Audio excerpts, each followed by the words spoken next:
Estamos de volta ao Moeda ao Ar. Rui Rangel, a FIFA suspendeu esta semana as candidaturas ao Mundial de 2026. Considera que esta foi uma decisão acertada perante o clima de desconfiança que se vive na FIFA relativamente aos Mundiais que vão acontecer em 2018 e 2022?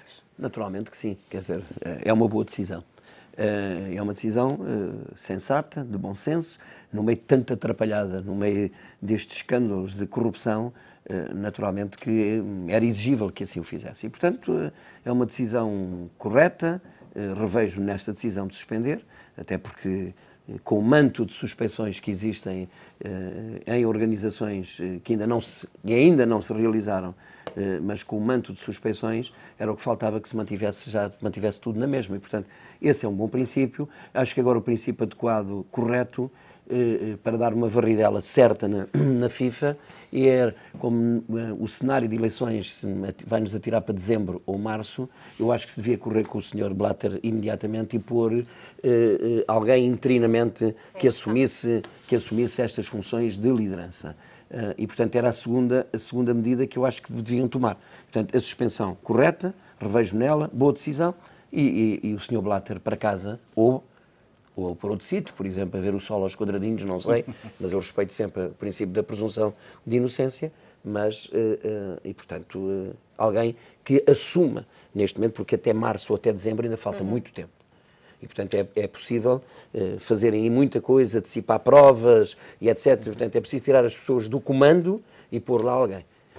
Agora, vamos ver como é que isso pode ser feito, mas julgo que até já há uma decisão, ou pelo menos uma intenção de decisão do Parlamento Europeu no sentido de dizer qualquer coisa relativamente a esta matéria. António Pinho Cardão, há para já pelo menos uma alteração na escolha do organizador, uma vez que serão os membros do Congresso da FIFA em conjunto a fazer aqui a seleção em vez de ser o Comitê Executivo da FIFA. Esta mudança traz maior transparência? Eu acho que o que traz transparência são normas claras e pessoas honestas, portanto, a concretizar essas normas. Quando se mete muito mais gente, não vejo que isso ajude muito mais à transparência. Portanto, é maior a confusão, mas enfim, portanto, não gostava de me pronunciar muito definitivamente sobre essa matéria. Agora, quanto ao adiamento do campeonato, eu acho que faz todo sentido. É preciso deixar pousar a poeira e depois, quando houver uma nova direção da FIFA, então comecem a pensar nessa matéria. Aliás, eu acho que é perfeitamente injustificado estar a preparar um campeonato do mundo a tão longa distância.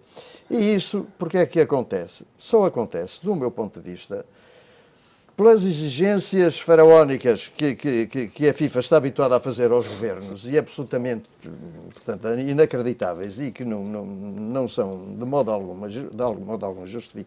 não são justificadas, ou são injustificáveis, mas acontece também por uma outra razão, é que é preciso fazer à burocracia que existe na FIFA. E, portanto, a partir do momento em que, se agora começa já a pensar num campeonato para 2026, começa logo todo o trabalho burocrático, as locações, as saídas, as viagens, os coquetéis, enfim. Portanto, tudo aquilo em que o pessoal da FIFA gosta mais de se afirmar, que é viajar. Portanto, o grupo excursionista da FIFA, sem estas organizações a longo prazo, definham um pouco e, portanto, o grupo tem sempre que estar atuante.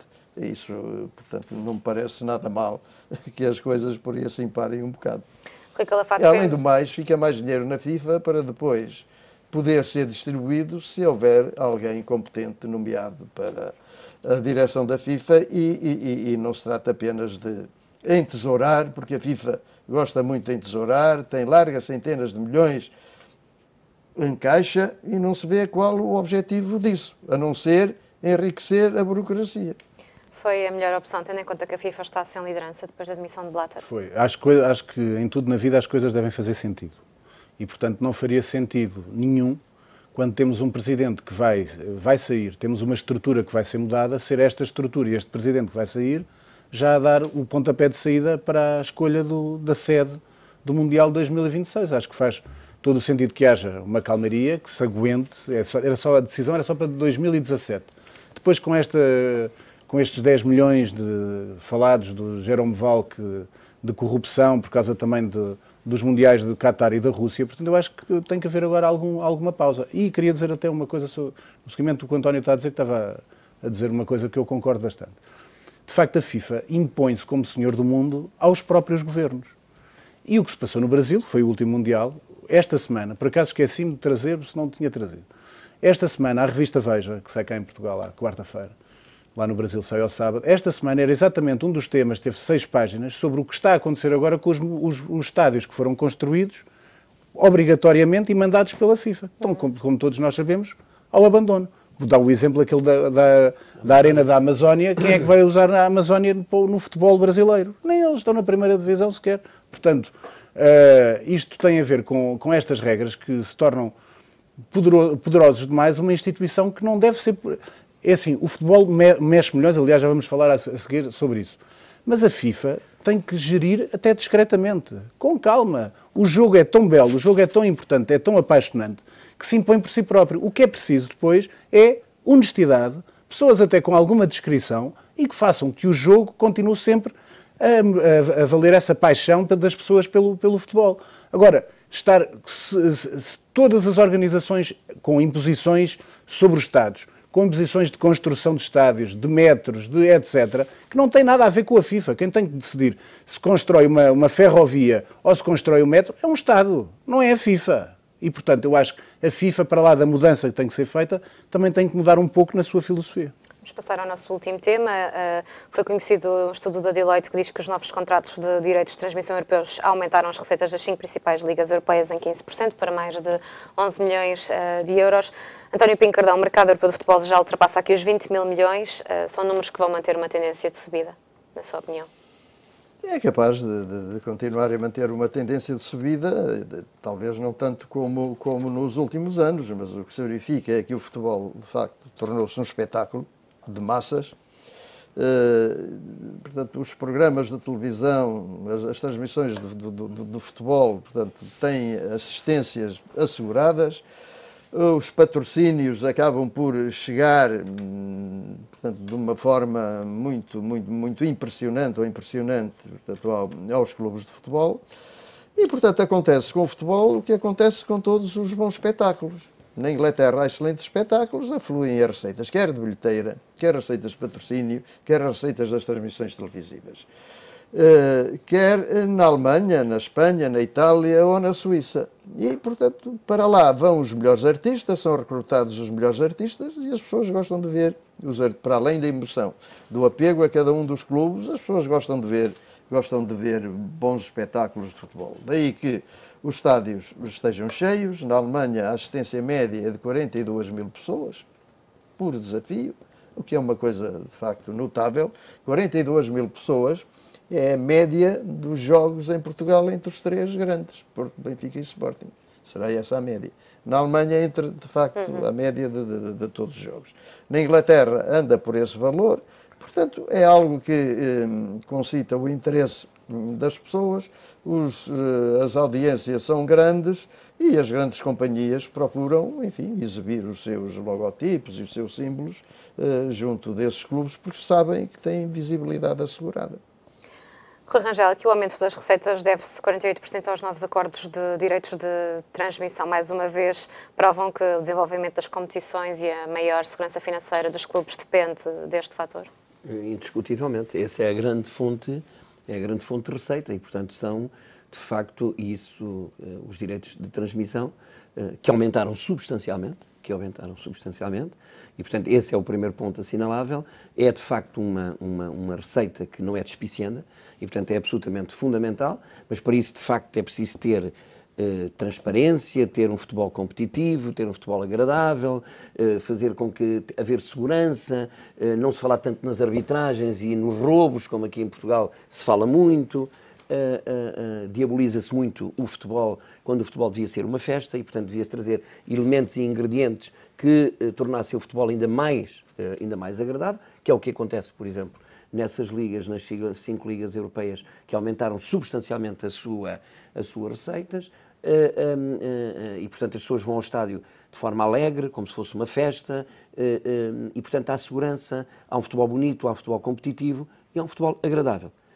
Segundo ponto, evidentemente, receitas que não são despicientas e, portanto, podem aumentar, e julgo que, por exemplo, as nossas também podem aumentar. Segundo dado importante, apesar da crise europeia, da crise financeira, 2013, 2014, esta crise, de facto, não chegou ao mundo de futebol. E, portanto, o mundo de futebol ainda não espreitou, ainda não viveu uma verdadeira crise do ponto de vista financeiro. Há situações pontuais, mas não há, digamos, generalizadamente uma situação de crise. Pelo contrário, isto parece um paradoxo, mas não é. Ou seja, crise financeira abala todas as estruturas europeias e as ligas não se queixam da crise e, pelo contrário, aumentam as suas receitas. Curiosamente, terceiro dado importante, nos países, nestes todos, onde há concentração dos direitos televisivos. O único país em que não há concentração dos direitos televisivos é em Portugal. E, portanto, isto pode demonstrar que a concentração é positiva, que a concentração pode trazer uma melhor partilha desses direitos e uma melhor solidariedade entre os clubes, no sentido de tornar a Liga mais competitiva. Por isso é que a Liga Inglesa é a número 1, com verbas absolutamente faraónicas. Em termos das ligas europeias, tiveram, digamos, no mercado um aumento de cerca de 20 mil milhões de euros, que são verbas absolutamente astronómicas. Liga Inglesa em primeiro lugar, com aumento de 15%, o que dá 11,3 mil milhões de euros 2013-2014. Onde é que nós chegamos lá? Quando é que nós poderemos chegar ao primeiro degrau? Nem no primeiro degrau sequer estamos, mas é um dado aqui importante, são ligas onde há concentração. Liga Inglesa em primeiro, Liga Alemã em segundo, Espanhola em terceiro, também com um número de espectadores absolutamente satisfatórios, o que não acontece, por exemplo, em Portugal, não é? E depois a Liga Italiana e a Liga Francesa mais fraca. Não, é preciso discutir, por exemplo, o problema dos direitos televisivos, da transmissão dos direitos televisivos, evidentemente que o Benfica já tem o seu canal, mas é preciso discutir isto. É preciso discutir esta concentração e, portanto, acho que é uma mais-valia haver a centralização dos direitos televisivos, por exemplo, na Liga, mas é preciso defender os interesses de quem já está no mercado, é preciso negociar tudo isto, porque eu estou convencido que isto traz melhor retorno e uma melhor partilha. E tanto é que nós estamos isolados nesse domínio. Até porque há regras da própria União Europeia que impõem essa centralização. Portanto, estes países todos têm centralização, têm mais direitos. Nós, e tem uma melhor distribuição desses direitos. Nós não temos isso e, portanto, é o reino da confusão. E pelo fato, o que é que lhe dizem estes dados sobre o futebol europeu? É que o futebol caminha para de facto ser um negócio profissional, extremamente profissional, de gente que não precisa do futebol para viver. Portanto, com a maior parte dos casos destes clubes são empresários e, portanto, não são pessoas que não intervêm no futebol, nem aparecem nas imagens, nem etc. E, portanto, acho que esse é um caminho que será importante para o futuro. Chama a atenção que, de facto, 20 mil milhões de receitas atingidas pelas 5 principais ligas é um valor, isto parece, de facto, é uma ilha, face à crise que existe, apesar de haver aqui alguns sinais interessantes. Um sinal interessante é que, de facto, o campeonato que cresce mais, por causa do novo negócio dos direitos televisivos, é o inglês. Mas, de facto, o alemão é o 8º ano consecutivo que tem sempre as receitas a crescer. O que está a crescer menos até é o futebol italiano, apesar deste ano ter sido um dos campeonatos mais espetaculares ao nível de golos em Itália dos últimos anos. Mas também há aqui um fenómeno interessante. É que nestes 5 principais ligas, é pela primeira vez desde 2006, 2007, há um decréscimo no valor dos salários. Ora, isso advém, de facto, daquela imposição de regras do fair play financeiro e de algum controle da despesa. E também significa o seguinte, porque as pessoas depois pensam assim, então, mas há mais receitas, 20 mil milhões, mas os salários são mais baixos. Porque, se calhar, havia muita dívida também. Havia não só em Portugal, nós todos os clubes têm dívida, mas, se calhar, nos outros países também há dívida e depois também são obrigados, nos seus países, a baixar... Olha, vou dar um exemplo, um dos fenómenos que foi extremamente importante foi, de facto, o futebol alemão estava numa fase má e depois reergueu-se até com nova estrutura empresarial e com desde que houve a centralização dos direitos televisivos e, de facto, houve uma questão de gestão do futebol em termos empresariais, em termos de marketing e comunicação muito mais importante e, portanto, eu acho que isto aqui são sinais importantes, mas este sinal de os clubes já estarem a baixar as suas despesas é também um sinal que também Não há crise ainda, porque os números assim o dizem, 20 mil milhões de receitas é fantástico, mas já há alguns sinais de algum controle dos clubes e, portanto, é natural que, enquanto houver agora receitas com as transmissões televisivas e esse bolo continuar sempre a subir, haverá dinheiro para se contratar, e nos principais campeonatos, nomeadamente o inglês, para se contratar muito alto as maiores estrelas. Mas vai chegar um dia também em que as coisas vão parar e, portanto, este é um sinal também importante neste controle de despesas. As suas notas finais desta semana? Notas finais são 3 coisas que eu queria dizer. Uma é a finalíssima do futsal entre Sporting e Benfica. Estamos empatados 1-1. São os 2 jogos agora no nosso pavilhão e, portanto, esperamos que sejam bons espetáculos. Não sei se viram hoje, já a RTP2 a bater recordes por causa, desde a semana passada, na transmissão que teve nos 2 jogos realizados no Pavilhão da Luz e, portanto, cada vez mais gente interessada no futsal. Depois, queria dar aqui uma nota de uma despedida de 2 homens que tratavam a bola como se fosse a mulher da vida deles. Xavi e Pirlo, 2 deuses do Olimpo do futebol que se afastaram, numa grande final da Champions, com a vitória de uma equipa que tem o melhor tridente da história do futebol mundial, em termos de golos, e, portanto, foi uma bela final e com a saída destes 2 grandes jogadores que tratavam a bola como ninguém. Por último, uma nota fora do futebol, mas também relacionado com o futebol. A TAP foi privatizada. Claro que há muita gente... Sim, mas a operação foi dita, há uma intenção de... E o valor, para lá de passarmos... água debaixo da ponte. Claro, exatamente. E para lá disso, foi indicado que o passivo passará para estes investidores e que o Estado arrecada, nesta fase, se tudo avançar, 10 milhões de euros. Eu queria chamar a atenção do Governo, que para a próxima devia contatar o empresário Jorge Mendes, porque provavelmente do Valência e do Peter Lim viria pelo menos uma proposta de 30 milhões para comprar a TAP. Rui Rangel.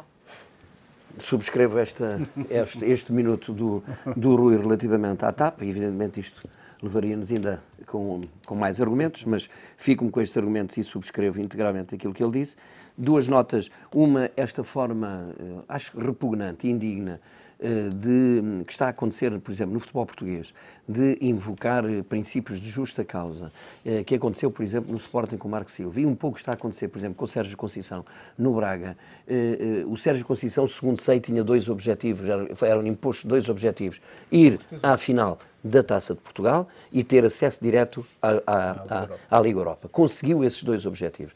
Mancha-se a reputação, porque os treinadores são profissionais, são homens, têm família e têm um nome a defender, e, portanto, esta forma repugnante de, digamos, lançar estes anátemas só para justificar uma justa causa, que eu estou convencido que nem no Burkina Faso, no enquadramento jurídico do Burkina Faso, era quase possível sustentar uma ideia de justa causa para fundamentar o não pagamento daquilo que é o cumprimento integral de um contrato. E, portanto, quando se levam contratos, os contratos são para cumprir e, portanto, a instituição fica honrada desta forma. Naturalmente que está a passar esta ideia, que acho que é repugnante e que acho que não dignifica ninguém. Esta é a primeira nota negativa. A segunda nota, também outra coisa que está a acontecer no nosso país, de forma muito degradante, e é algo que me é caro e que eu tenho combatido muito, que é esta violação sistemática do segredo de justiça. Aquilo que aconteceu agora com a revista Sábado, em que traz o interrogatório total, absoluto e total do José Sócrates, no caso Marquês, acho que tem que nos interrogar para que sociedade é que nós estamos. Que sociedade é que nós estamos a caminhar? Que valores é que estão a ser postos em causa? Porque todos os dias se abrem inquéritos, mas nunca se apuram responsabilidades. E, portanto, é vergonhoso. Eu sinto-me envergonhado que, quer da parte da comunicação social, presta este serviço, quer da parte de quem deu à comunicação social, e todos nós sabemos de onde é que isso vem. Todos nós sabemos de onde é que isso vem. E, portanto, é absolutamente vergonhoso ver um interrogatório todo que tem que estar no processo, está nos órgãos de comunicação social. Isto é uma vergonha. António Pincardão. Bem, já que se falou na TAP, eu aqui assim contraria os meus interlocutores. Acho que a TAP já devia ter sido privatizada há muito. Os danos emergentes da não privatização da TAP estamos a sofrê-los todos, e não é pelo facto da TAP ser portuguesa ou estrangeira que deixamos de ter aviões a voar para toda a parte do mundo. Depois, uma nota positiva é que os nossos sub-21 no futebol, sub-21 ou sub-20, estão na Nova Zelândia a fazer um excelente campeonato. passaram, portanto, à fase seguinte e vão disputar agora um jogo com o Brasil. E, portanto, estimemos que possam ganhar e chegar à final. É o ponto final no Moeda ao Ar de hoje. Regressamos na próxima sexta-feira para o último programa desta temporada. Até lá, bom fim de semana.